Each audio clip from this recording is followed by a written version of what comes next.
Hey there, creepy crawlers. Welcome back to another spine-chilling episode of our channel. Today, we're diving into a terrifying tale that's sure to leave you sleepless tonight. Get ready for creepypasta, the Schoolhouse.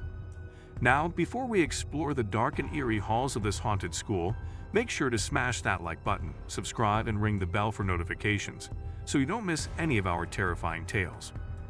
Alright, my fellow fear-seekers, grab your flashlights and join me as we uncover the sinister secrets and petrifying paranormal phenomena lurking within the abandoned halls of the schoolhouse. The dawn broke over the hills as Thomas Hollis began his morning chores on the small farm outside the village of Ellisburg. He had moved there with his wife and children to lead a quieter life and pursue farming. The farm was located on the site of a burned-down schoolhouse, but little was known about the fire, and the locals were hesitant to talk about it. The schoolhouse had been rebuilt, but was abandoned before completion. Thomas was able to buy the property at a suspiciously low price. The family looked forward to completing the necessary work to convert it into their new home, but they couldn't shake off the strange feeling that something wasn't quite right. As the Hollis family worked to complete their new home on the site of the burned-down schoolhouse, they made do with a makeshift bedroom and a simple kitchen. Thomas had already built a barn, tool shed, root cellar, and fenced-in areas for livestock. Catherine enjoyed spending time in the garden. They relied on the help of friendly locals to adjust to rural life. However, whenever Thomas asked about the property's history, he was met with hostility or avoidance from the community. Despite this, the family was determined to make their new life work and put the mysterious past of their property behind them. But as time passed, they would soon realize that the past couldn't be ignored forever. Hollis family settled into their new life on the farm. They began to rely on their livestock for sustenance and income.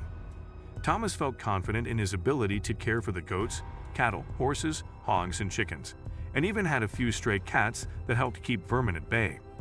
Their two hound dogs, Dash and Jack, patrolled the property and were fiercely loyal to the family.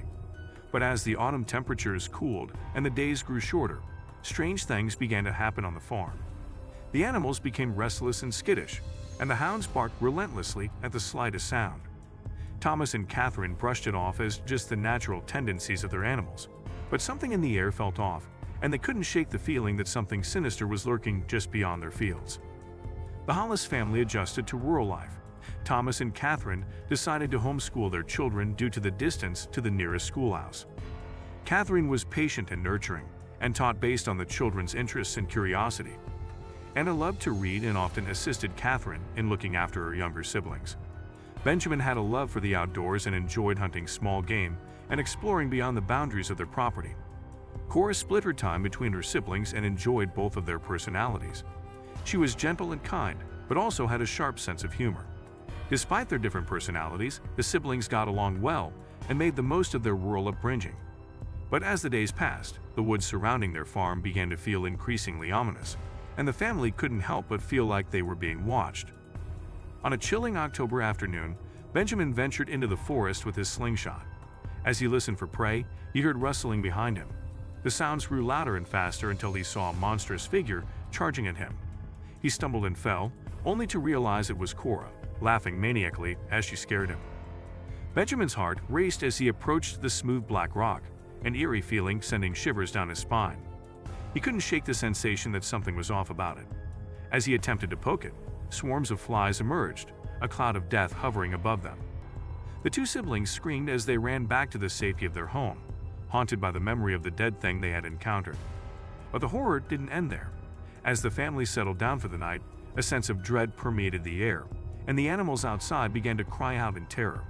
Thomas, armed with his rifle, ventured out into the night, and upon his return, assured his family that all was well. But the peace was fleeting, and as the children set out on a twisted adventure the next day, they stumbled upon a house in the woods, the unknown and the ominous lurking within. As Anna stepped into the dilapidated house, a putrid stench filled her nose, causing her to cover her face. Inside, she found strange wooden figurines, bones, and cages, all hanging from the ceiling in bizarre configurations. But it was the strange book that captured her attention, filled with incomprehensible text and grotesque illustrations. Despite her reservations, she couldn't resist the urge to take the book with her. That night, as a thunderstorm raged outside, Anna delved deeper into the book's pages. But bright flash and a deafening clap of thunder broke her concentration, and the family's animals began to panic once again. As Thomas ventured outside to confront a figure in the yard, Anna felt a sharp pain in her head, and her vision blurred. Something about the figure felt otherworldly, and the disorientation lingered even after they had seemingly vanished into the night. As the hounds pursued the intruder into the woods, the family could only wonder what horrors lurked just beyond their farm. We hope that you enjoyed this spine-tingling tale and that it sent shivers down your spine. Remember, these stories may be fictional, but they tap into our deepest fears and remind us that the unknown can be a truly terrifying place. If you want to hear more bone-chilling stories like this one, be sure to subscribe to our channel and hit the notification bell to be notified when we post new content. And if you have any creepy stories of your own, we'd love to hear them in the comments below. Stay tuned for more terrifying tales, and until next time, sleep tight and don't let the ghosts and ghouls get you.